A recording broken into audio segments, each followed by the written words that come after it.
Hey guys, welcome back to Auto Repair guys. Today will be a super helpful video guys. We're going to discuss what are the symptoms of a bad knock sensor guys and how you can detect that you have a bad knock sensor. Now, quick introduction to the channel guys. Every single car we get at the shop we make at least 200-300 videos guys, and on some vehicles, let's say German vehicles, Mercedes, BMWs, Audis guys, Volkswagens, we make even close to 400 or 500 videos because they have a little bit more modules and things to fix guys, so more components, so we make quite a few videos guys. And why we do all that? Simply because our mission at the shop is to save you as much money as we can guys. All we need in return, please subscribe to the channel and like the video so we can keep providing that free information.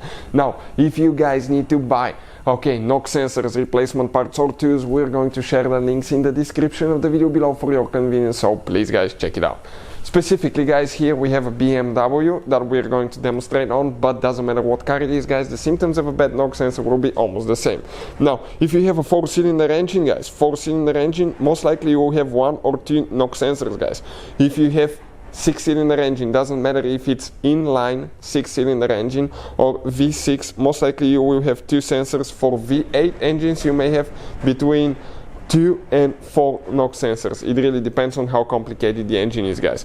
Now, before we start with the symptoms guys, let's explain where the knock sensors are located. Most of the times you have to remove the intake manifold to get to the sensors because they're located on the engine block. Okay, like right here, one sensor here, one there.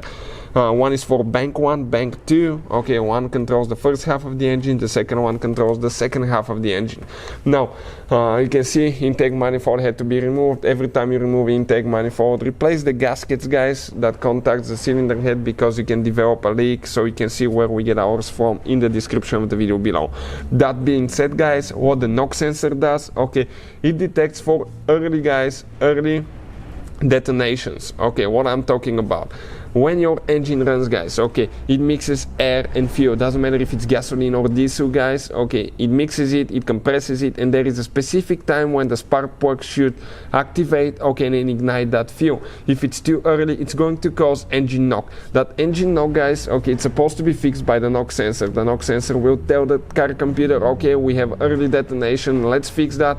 We're going to maybe advance the timing or delay the timing, it really depends, or the spark plug timing as well guys, and it's going to do all that so it can adjust everything and everything should run really smooth.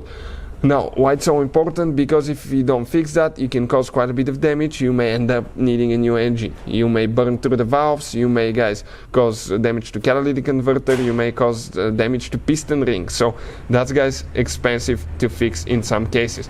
But what are the symptoms of a bad knock sensor? Most likely, the moment you get a bad knock sensor, you get engine light on. This is number 1. Your engine light will be on, and you may have multiple codes that relate to knock sensor, but it's going to definitely tell you that you have a bad knock sensor. Number 2 guys, hesitation. Okay, the car may be a little bit sluggish, slow acceleration, that's another one. Number 4, reduced power guys. Number 5, increased fuel consumption because the engine will not be running at its best guys. And another thing, rough idle. This is very common as well with a bad knock sensor. So for any of you guys experiencing anything like that, hopefully the video will be helpful. If you guys need help with anything else, just let us know.